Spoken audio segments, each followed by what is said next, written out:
Happy to have you along on this Sunday once again. I'm Johnny Merrill. It's time for our HY Media public access programming on our 5 Oahu Hawaii Media radio stations and 5 radio stations located on the island of Kauai, available via your smart device at hawaiistream.fm and Live 365. And we're going to be discussing the state budget update. A lot of big money being, talked about as far as the spending plan of Governor Josh Green. He just released his record high $20 billion spending plan for fiscal 2026. I'm going to discuss that with Grassroots Institute of Hawaii's Executive Vice President Joe Kent. Good morning to you, Joe. Thanks for calling in once again. Looking forward to the great insight. Good morning, Johnny. Thanks for having me. All right, $20 billion spending plan for fiscal 2026. The question is, can we really afford it here? Taxpayers afford it? And I guess we'll find out if the budget is in the green or in the red. Which way are we leaning that way, green or red? Well, it's looking green right now. Not to make another pun. You know, our governor's name is so unfortunate with these puns, but it is green. And that's because the money coming in is less than the money going out, at least if you count the surplus. And we have billion-dollar surpluses right now, and that's a lot more than we usually have. So we've got money in the bank, and we've got money to fund the government, and we have money to go back to taxpayers. So there's just a lot of money going around. All right. What are the big spending items and initiatives looking like this year? The big spending items and initiatives, what are they looking like? Well, you got to be careful whenever you look at what lawmakers say the big spending initiatives are. They'll say things like, $500 million for housing and infrastructure, or $100 million for a school here or there. But the biggest ticket items are the debt and the unfunded liabilities, which are usually called fixed costs. That means money that you can't change. So we spend $1 billion every year on the public pension retirement system. $1 billion goes to debt and debt service. That's like paying off the state's credit card. $1 billion goes to the health benefits fund for government workers, and $1 billion goes to Medicaid and healthcare entitlements. So that's a huge chunk of the budget. 1/2 of the whole general fund goes to basically debt and benefits. Didn't really know about those numbers. So $4 billion. All right. How will tax cuts, some of these tax cuts, Joe, that Governor Josh Green signed last year affect the 2026 budget? Well, up and down. When taxes are cut, then revenues, the government sees taxes as revenues. That they call them tax revenues.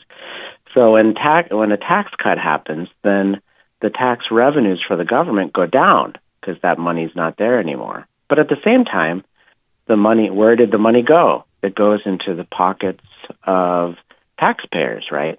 And taxpayers spend their money in the economy and in a lot of different ways.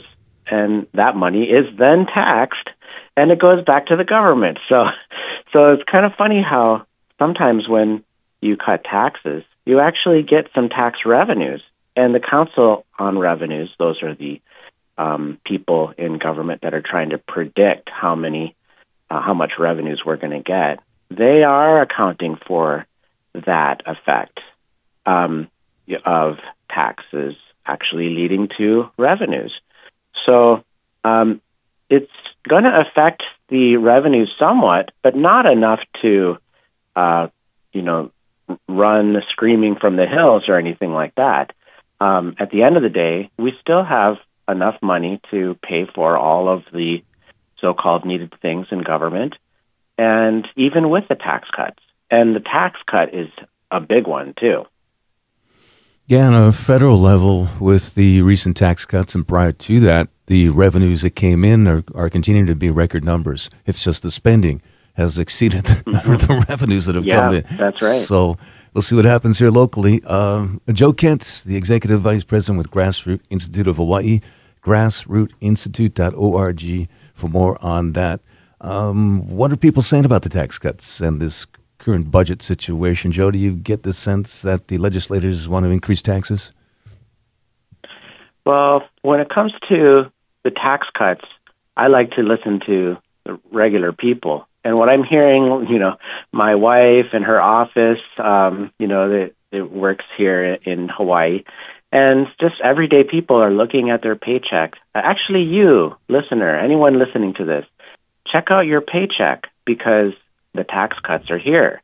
They should be already programmed into your, the taxes that are taken out of your paycheck already, such that now your take-home pay should be a little bit higher today.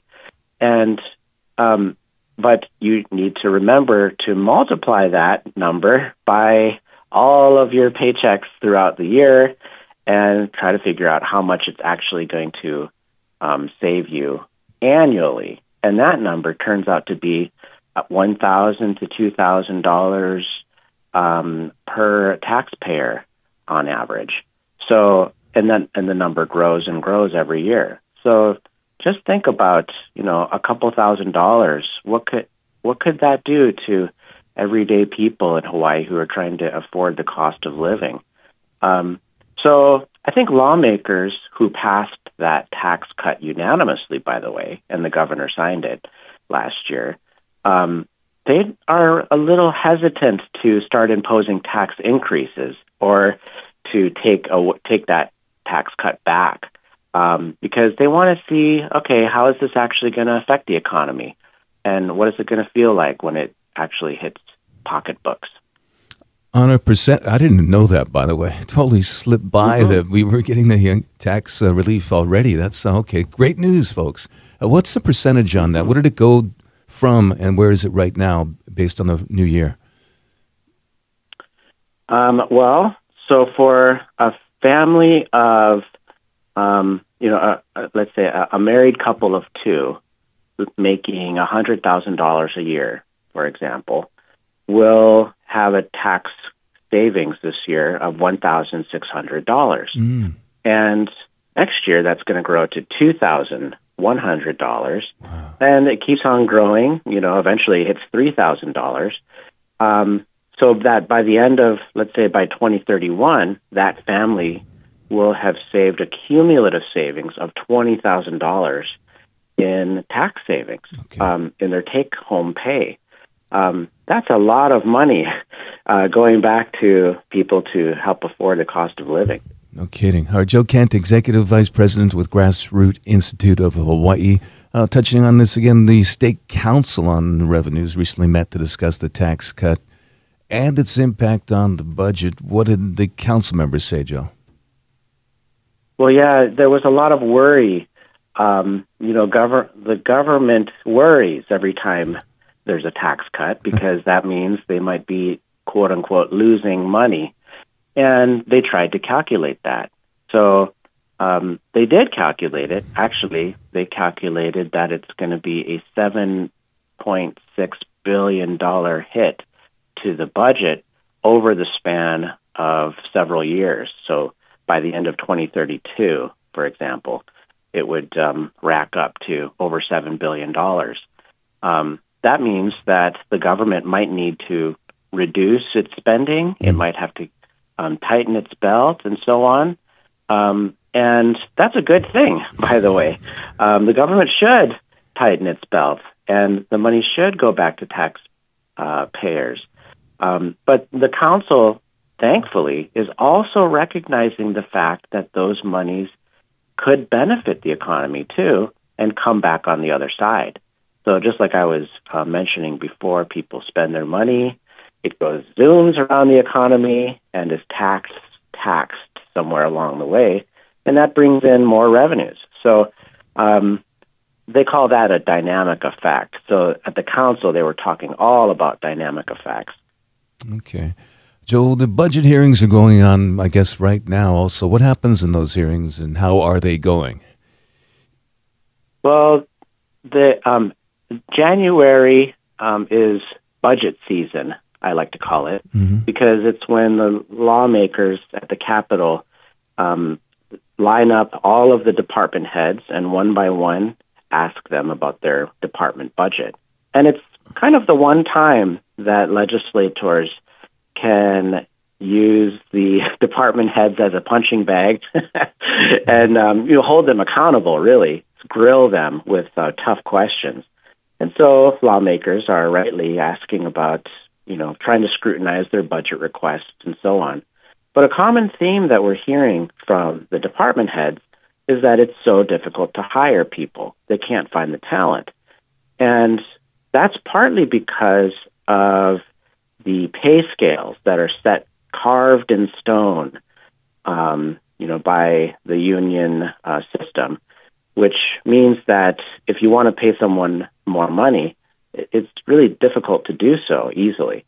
And so that makes it difficult to attract the right talent. And this is what the department heads are arguing. The Department of Health, for example, has a 30% vacancy rate right now. So 30% of the chairs at the Department of Health are just sitting empty.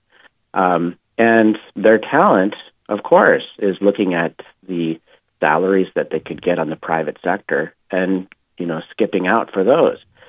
So that eventually might lead to the argument that salaries should increase, and that's a hit to the budget. So there's actually a hidden number in the budget, which is the union negotiations. Right now, that is scheduled at zero in the budget, but who knows? It might be $500 million. It might be $1 billion. You never know until it's negotiated and it comes out of the secret rooms. Yeah, and there was just talk the other day about the Department of, law enforcement. They want to try to get, there's some new highway patrols out there, some more personnel hired, which would be millions of dollars. So there's, there's more money. Joe, we've heard that the state has this booming tax revenue, which you highlighted at the top of the program. Where's all the money coming from? Yeah, it's kind of mysterious, right? It's like, how did they have so much money that they could actually implement the biggest tax cut in the history of the state? Well, it came from three main sources. The first one was inflation. When inflation goes up, it hurts a lot of people, but it helps the government because the tax on that inflation goes up too. And so revenues boom. So that was one source. Another source was federal dollars. During the pandemic, billions of federal dollars poured into the state and the state budget. And those monies are starting to dwindle down now, but those monies came in over taxation, actually. Lawmakers have raised taxes almost every year, going back many years. And some of the tax hikes have been huge. Back in 2017, for example, they raised the top income tax rate in Hawaii to the second highest in the nation on the highest earners. So that's 11%, by the way, up from 8%. And $150 million windfall from an estate tax, also known as the death tax, by the way. So that means that someone or maybe multiple very wealthy individuals had recently passed away, but by golly, they must have been very wealthy to have such a high estate tax. So they were actually talking about this in the Council on Revenues meeting the other day. They almost couldn't help themselves but try to speculate who this might be. They're not allowed to do that, by the way. But in any case, that's where the money came from. It must have been a billionaire. Okay. Interesting. Joe Kent, executive... Unfortunate for that billionaire, by the way. My condolences. Okay. Whomever that may be. Yes. Will remain nameless. Joe Kent, Executive VP at Grassroots Institute of Hawaii. I guess to sum things up, what is the big takeaway, in your opinion, from Governor Josh Green's 2026 budget? Well, the big takeaway is that we can afford the tax cuts. And any sort of hesitation or question about that is very easy to allay just by looking at the numbers. And the numbers show that not only do we have a big $1 billion surplus this year, normally it's like half a billion. This year it's $1 billion. But we also have reserve funds. We have $1.5 billion in reserves. And those reserves and the surplus grow by $1 billion every year into the future, such that we're sitting pretty. Now, the only thing that could screw this up is the unprogrammed expenses in the budget.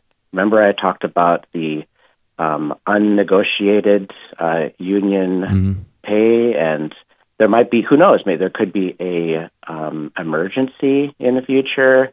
There could be all kinds of things that happen. You never know. But at least the budget as it is now looks good. Now, lawmakers should do everything they can to protect the tax cuts, because I think that's actually the best way they could help people in Hawaii is by protecting that money.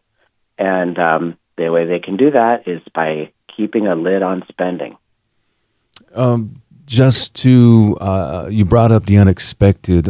So we know there's some settlement monies coming in. Any of the money going to the Maui Lahaina and Kula restoration mixed in this? And how much? That's another one. Oh, yes. There's, I believe, around $800 million in the budget going to the Ohana Fund. I think it's called the One Ohana Fund, which is meant as a $4 billion fund. It's supposed to grow, or they're trying to collect $4 billion of money towards the lawsuits, so they can basically make all of the lawsuits go away magically, kind of.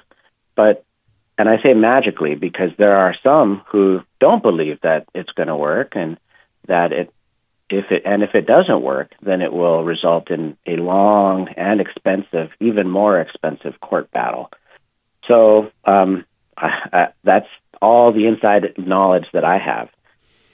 All right, Joe, thanks very much for once again dialing us up and letting us know what's going on as far as the financing of the state is concerned, the finances of the state, and we'll see where things go. But it is a record-high $20 billion spending plan for fiscal year 2026 revealed by Governor Josh Green recently. Joe Kent breaking it down for us. Joe, thanks, and how can folks once again read your fine work with Grassroots Institute?